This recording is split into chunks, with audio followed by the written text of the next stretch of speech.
Luna achète un terrain avec une maison inachevée. Le propriétaire précédent en a entamé la construction il y a 2 ans, mais ne l'a pas terminée. Luna relance la reconstruction, et bientôt, elle se rend compte que la maison est hantée. La plupart de ces fantômes sont paisibles, mais après un certain temps, un esprit frappeur commence à ravager la maison. Luna appelle un célèbre chasseur de fantômes, Phil. Il interroge tous les spectres. Le fantôme bricoleur dit qu'il est ici depuis le tout début puisqu'il a eu un accident pendant la construction. Le fantôme médecin dit qu'il a emménagé ici il y a 6 ans pour se cacher des gens et profiter du silence. Et le 3e fantôme vivait dans un lac à proximité, mais s'est ensuite installé ici. Cela fait plus d'1 an. Qui ment?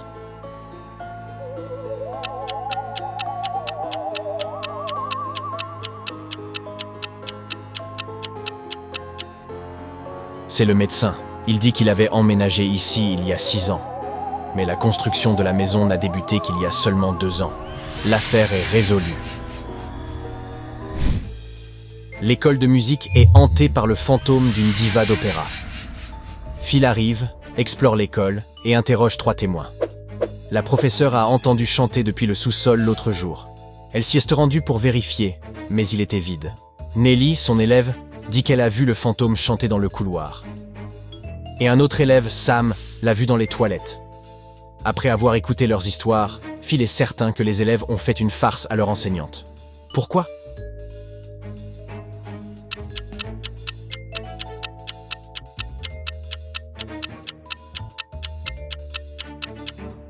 Regardez de plus près ce sous-sol. Il est rempli de trucs poussiéreux. Mais cette enceinte dernier cri n'est pas couverte de poussière, ce qui signifie qu'elle a été apportée ici récemment. Et seuls les élèves prétendent avoir réellement vu le fantôme de cette diva, pris la main dans sac. Phil ressort du château et reçoit un nouvel appel. Des gens se plaignent d'un fantôme sur la jetée. Il arrive sur les lieux et aperçoit ces 3 femmes. Qui est le fantôme?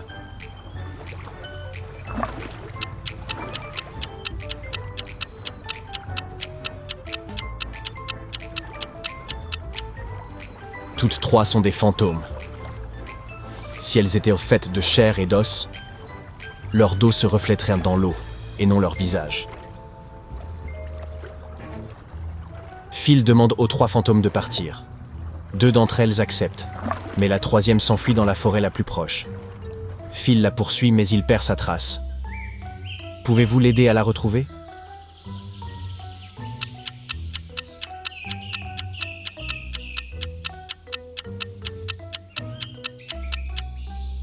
Elle se cache dans cette flaque.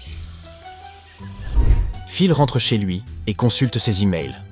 Il reçoit 2 offres d'emploi de 2 agences de chasseurs de fantômes différentes. L'une d'elles est prête à lui payer 1 800 000 € avec une augmentation annuelle de 200 000 €. Une autre entreprise lui propose un salaire de 2 millions d'euros sans aucune augmentation. Quel travail créera plus de richesse en 3 ans?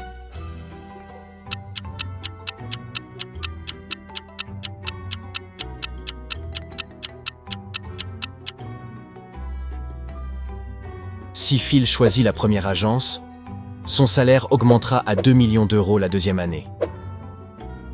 Et la 3e année, il sera de 2,2 millions d'euros. Ainsi, il aurait gagné 6 millions à la fin de la 3e année. S'il choisit la 2e agence, les calculs sont plus simples, 3 fois 2. Et encore une fois, il aurait gagné 6 millions d'euros à la fin de sa 3e année. Cependant, si Phil choisit la première agence, il gagnera beaucoup plus la 4e année. Le choix semble assez évident. Phil opte pour le premier emploi. Mais d'abord, il décide de prendre de courtes vacances dans un célèbre hôtel hanté. Hélas, quelqu'un cambriole l'hôtel pendant son séjour. Un policier arrive au matin et interroge 3 clients. Phil déclare « Monsieur, il a beaucoup neigé hier. J'étais donc dans ma chambre toute la journée à regarder la télévision. » Peter raconte « Je me sentais malade hier. Je n'étais pas dans mon état normal. Comment aurais-je pu commettre ce vol ?» Et Béa répond « Je suis rentré à l'hôtel il y a environ 10 minutes. Je ne sais rien de ce vol. » L'officier découvre immédiatement qui a commis le vol. Et vous?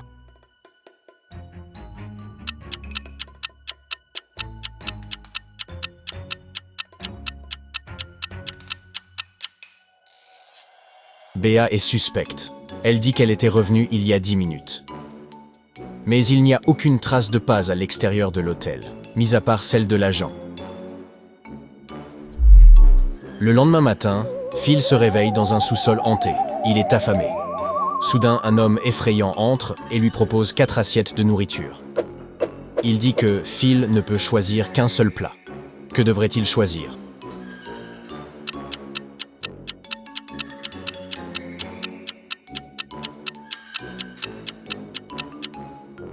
Il y a un insecte dans la première assiette. La deuxième dégage une odeur pestilentielle. Et la quatrième n'a plus rien de comestible. Phil devrait donc prendre la troisième assiette. Au bout d'un moment, un fantôme propose un marché à Phil. S'il résout son énigme, le fantôme l'aidera à s'échapper. Quelle phrase est figurée par le rébus ci-dessous? Pouvez-vous l'aider?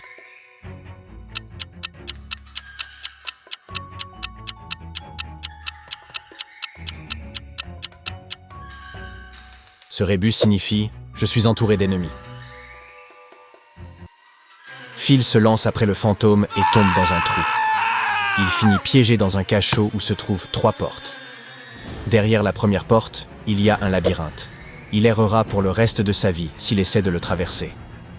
Derrière la seconde porte se trouve un gouffre profond et étroit. Si Phil y met le pied, il tombera. Et derrière la troisième porte, il y a un zombie qui adore se repaître de cerveaux humains. Que doit faire Phil pour s'échapper?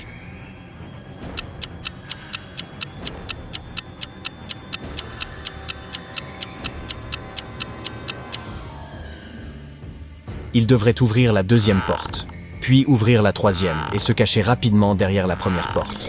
Le zombie supposera que Phil est entré par la deuxième porte et commencera à le pourchasser.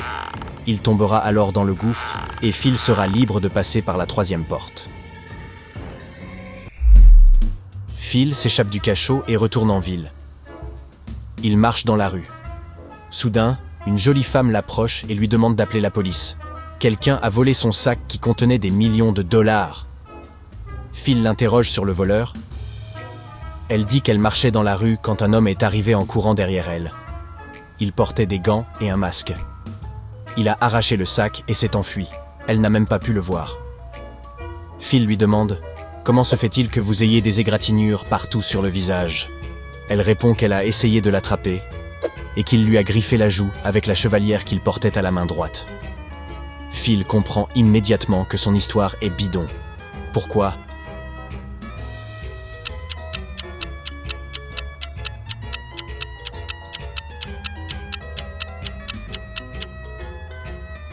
La femme a mentionné que le voleur portait des gants. Il n'a donc pas pu la griffer avec sa chevalière. Phil arrive à son nouveau bureau. Ses collègues lui offrent un grand gâteau de bienvenue. Il le laisse dans le frigo du bureau pour le partager avec eux au moment du déjeuner. Quand il ouvre à nouveau le frigo, il voit que quelqu'un a mordu dans son gâteau. Phil interroge 4 suspects. Bella répond qu'elle était en réunion d'affaires toute la matinée. Elle n'est même pas entrée dans la cuisine aujourd'hui. Sam est entré dans la cuisine seulement 2 fois pour utiliser la machine à café. Mais il n'a pas ouvert le frigo. Anna dit qu'elle suit un régime sans sucre. Lily explique qu'elle était chez le dentiste toute la matinée et qu'elle vient tout juste d'arriver. Qui ment?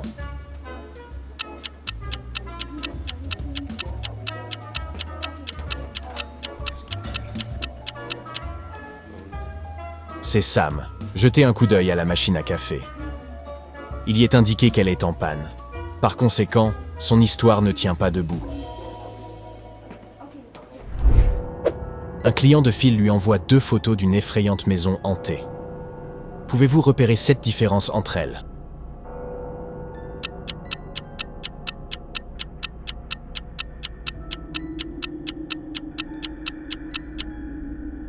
Les voici, beau travail.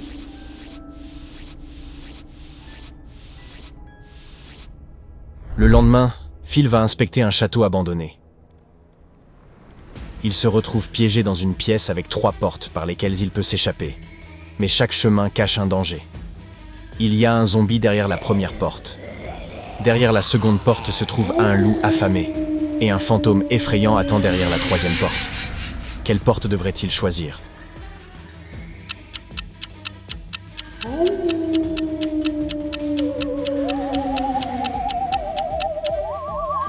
Les fantômes ont tendance à effrayer les gens, mais ils ne sont pas bien dangereux. La troisième porte est donc l'option la plus sûre. Phil se trouve dans un couloir. La porte est fermée et la serrure semble assez complexe.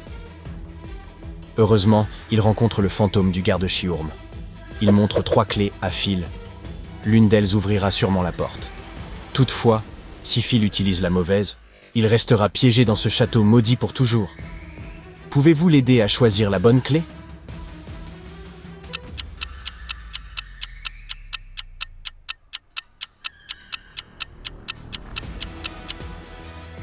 Seule la deuxième clé s'adapte parfaitement.